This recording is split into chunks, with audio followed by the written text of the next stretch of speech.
Imagine being the person everyone looks down on. The one whose only value in a crowded high school hallway is how fast they can solve a calculus equation or write a 5-page essay on Hemingway. For 3 years, I wasn't a student. I was a ghostwriter for the people who made my life a living hell. I was the nerd they shoved into lockers, but I was also the only reason the star quarterback didn't flunk out and lose his scholarship. But then they pushed me too far. They didn't just want my brain anymore. They wanted to humiliate me in front of the entire school during the biggest night of our lives. They thought I was trapped, that I had no choice but to keep my head down and do their dirty work. They were wrong. I spent months building a digital paper trail that would not only destroy their athletic careers, but ensure they never set foot on a college campus. When the clock struck midnight and the final grades were locked in, I didn't just turn in a paper. I turned in a confession that implicated every single one of them in a massive academic fraud scandal. Was I wrong for burning down their entire futures just because they treated me like a slave? Or would you have done the exact same thing to get your soul back? Let's go back to the beginning so you can understand how a person gets to that point of absolute cold-blooded revenge. My name is Leo, and for as long as I can remember, I've been the guy who stayed in the library while everyone else was at the pep rallies. I didn't mind being quiet, and I actually liked learning, but in a town that worshipped high school football like a religion, being smart was just a target on my back. The ringleader of my nightmare was a guy named Jackson. He was the classic cliché, 6'3", built like a truck, and had a smile that made teachers ignore the fact that he couldn't put a coherent sentence together if his life depended on it. He noticed me in sophomore year when I aced a chemistry midterm that he failed miserably. Instead of asking for a tutor, he cornered me behind the gym and told me that from now on, his lab reports were my responsibility. If they weren't perfect, he promised that my walk home every day would be very, very painful. I was terrified. I was a skinny kid with no friends and a single mom who worked 2 jobs. I didn't want to add getting beat up to my list of daily problems. So I did it. I wrote his reports, then I wrote his English essays, and eventually, I was doing the work for 3 of his teammates too. It became a routine. Every Sunday night, my inbox would chime with photos of assignments, cryptic demands for 2,000 words on the Great Depression, or a full analysis of cell mitosis. I'd sit up until 3 a.m. making sure their work looked just average, enough not to raise suspicion, while making sure my own work was flawless. It was exhausting, but the alternative was worse. One time, I tried to say no because I had a fever and could barely keep my eyes open, and Jackson held me over the railing of the second-floor staircase until I turned blue. Nobody helped. The teachers looked the other way because these guys were bringing home state championships and boosters were happy. I felt like a literal shadow, a tool they used and then kicked under the desk when they were done. I remember one specific night where I was crying over a stack of his history notes, wondering if I would ever have a life of my own, or if I was destined to be a ghost for the rest of my existence. By senior year, the stakes got higher. Jackson had a full-ride scholarship to a top-tier D1 university, but his GPA was hanging by a thread. He needed a perfect score on his final senior thesis to graduate. He told me if I messed this up, he would make sure I accidentally tripped down the bleachers before graduation. I realized then that no matter how much I helped them, they would never stop. They didn't see me as a person. They saw me as a vending machine for grades. I started thinking about how much power I actually held.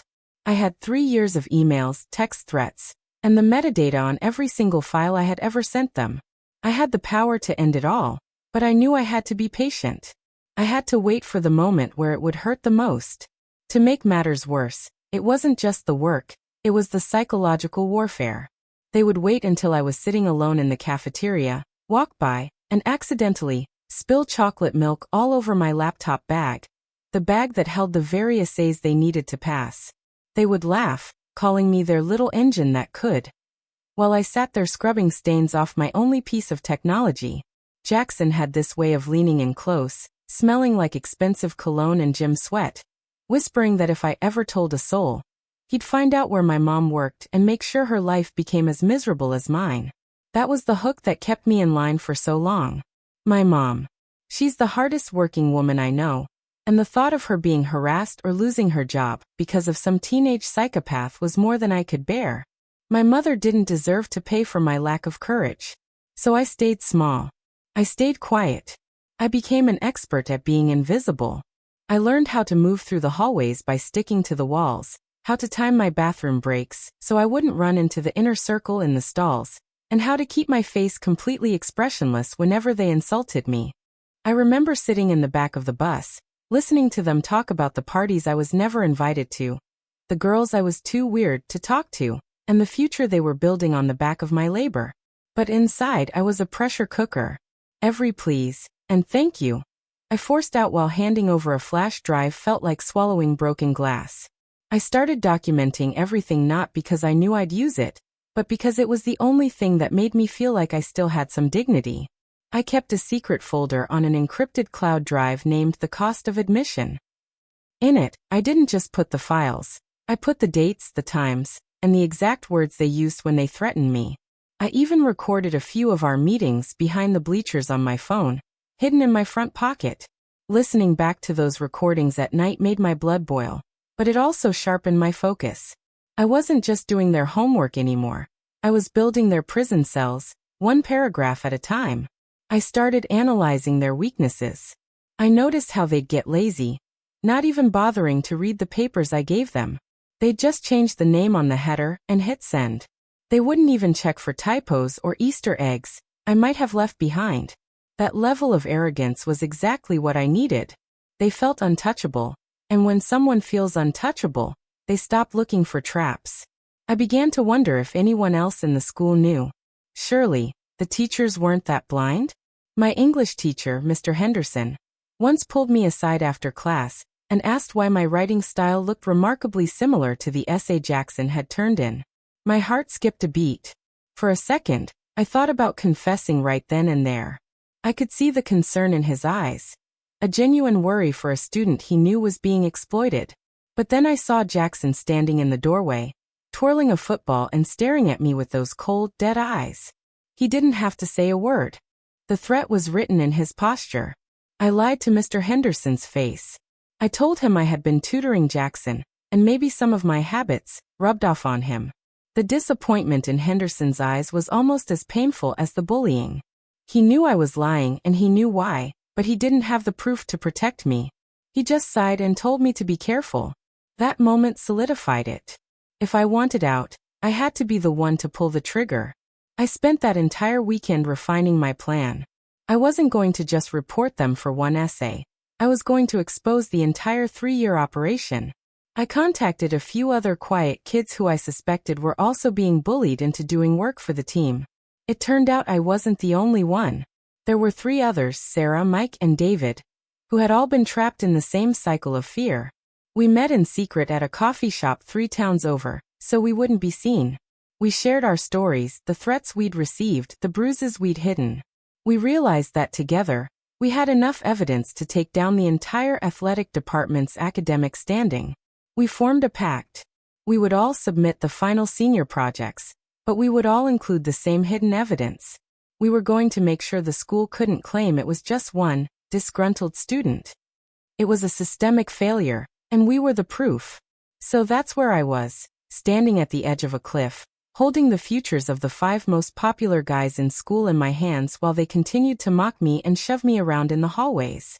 I had the evidence, I had the plan, and I had the motive. But taking that step meant there was no going back. It meant I would be the most hated person in town, the guy who ruined the local heroes. Our school lived for its football legacy. The trophy case was the pride of the county. So I spent my nights researching the code of ethics for the D1 universities these guys had signed with. I found the direct email addresses for the heads of the admissions departments, the compliance officers, and the athletic directors. I prepared individual packages for each of them, tailored to the specific student they were recruiting. It wasn't just about getting them in trouble at high school. It was about ensuring that the scholarship Jackson bragged about every single day was stripped away. I wanted him to feel the weight of a future disappearing, just like I felt the weight of my present being crushed under his thumb. I wanted him to realize that the nerd he joked about was the only thing standing between him and a life of flipping burgers. The week leading up to the deadline was the hardest. Jackson actually forced me to sit in his car while he supervised, me finishing the final bibliography. He was eating a burger, laughing about how he was going to be king of the campus next year, how many girls he was going to meet, and how he'd never have to look at a book again once he turned pro. I sat there with my hands shaking on the keyboard, not from fear, but from the sheer weight of the secret I was holding. He told me he'd give me $100 once he got his diploma. Like that could ever pay for the hundreds of hours of my life he'd stolen, the sleep I'd lost, and the dignity he'd stripped away. I just nodded and kept typing, knowing that every keystroke was a nail in his coffin. I even made sure to use his own laptop to send a test version of the file, so that the IP address would match his house. I was thorough. I was cold. I was exactly what they had made me. The night before the deadline, I sent them the final files. They were thrilled. Jackson actually slapped me on the back so hard I stumbled, telling me I was a good little dog, and that maybe he'd let me do his laundry in college too.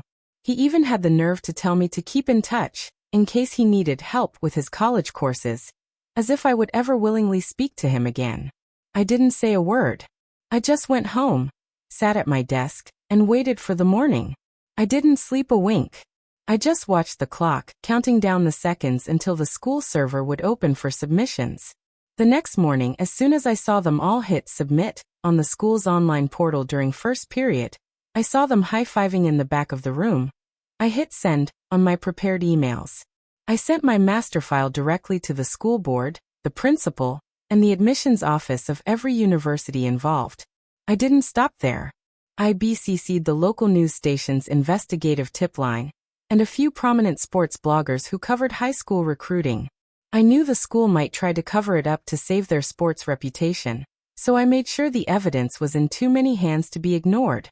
By noon, the atmosphere in the school shifted. I was sitting in the back of the library when the first announcement came over the intercom. Jackson Miller, report to the principal's office immediately. Then the other 4 names followed. The silence in the hallway was deafening. I saw the principal walking toward the locker rooms with 2 police officers. They weren't there to arrest him for the homework, but for the physical threats and the assault I had documented in my The Cost of Admission folder. The night before the deadline, I sent them the final files. They were thrilled. Jackson actually slapped me on the back so hard I stumbled, telling me I was a good little dog, and that maybe he'd let me do his laundry in college too. He even had the nerve to tell me to keep in touch, in case he needed help with his college courses, as if I would ever willingly speak to him again. I didn't say a word. I just went home, sat at my desk, and waited for the morning. I didn't sleep a wink. I just watched the clock, counting down the seconds until the school server would open for submissions. The next morning, as soon as I saw them all hit submit on the school's online portal during first period, I saw them high-fiving in the back of the room. I hit send on my prepared emails. I sent my master file directly to the school board, the principal, and the admissions office of every university involved. I didn't stop there. I BCC'd the local news station's investigative tip line, and a few prominent sports bloggers who covered high school recruiting. I knew the school might try to cover it up to save their sports reputation, so I made sure the evidence was in too many hands to be ignored. By noon, the atmosphere in the school shifted. I was sitting in the back of the library when the first announcement came over the intercom. Jackson Miller, report to the principal's office immediately. Then the other 4 names followed. The silence in the hallway was deafening. I saw the principal walking toward the locker rooms with 2 police officers. They weren't there to arrest him for the homework, but for the physical threats and the assault I had documented in my The Cost of Admission folder. Jackson was pulled out of practice in front of everyone. The look on his face when he saw me standing by the water fountain, finally looking him in the eye, was something I will never forget. It wasn't anger yet. It was total, pathetic confusion. He tried to lunge at me, screaming that I was a dead man, but the officers held him back. The king was finally in handcuffs, and for the first time in 3 years, I breathed a sigh of relief. The aftermath was a total explosion. The school board couldn't ignore the proof once the news station started calling for comments. Since the signatures on the files proved the work was mine, and the threats proved coercion, the guys were immediately suspended pending an expulsion hearing.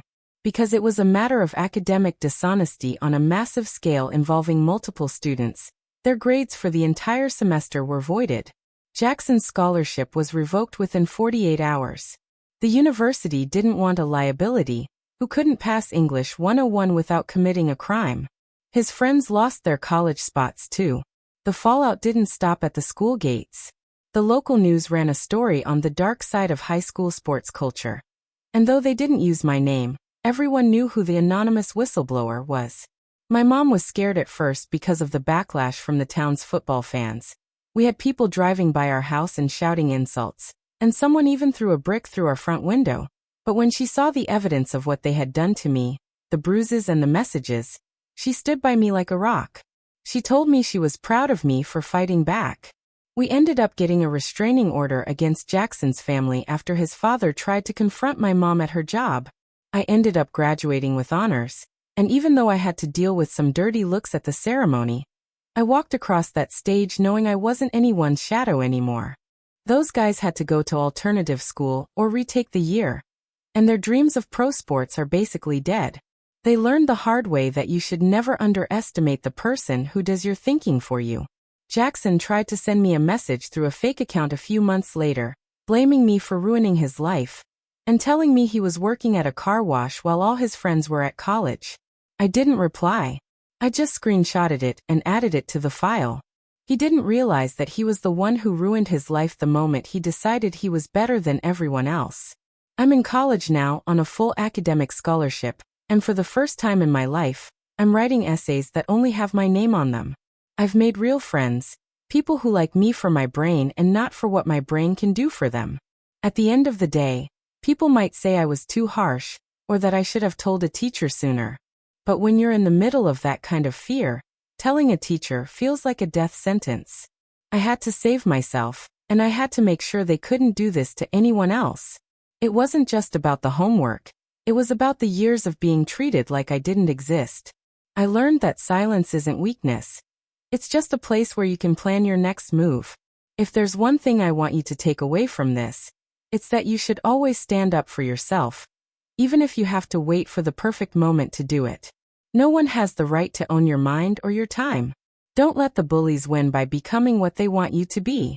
Stay smart, stay sharp, and remember that knowledge truly is power, especially when you use it to protect yourself.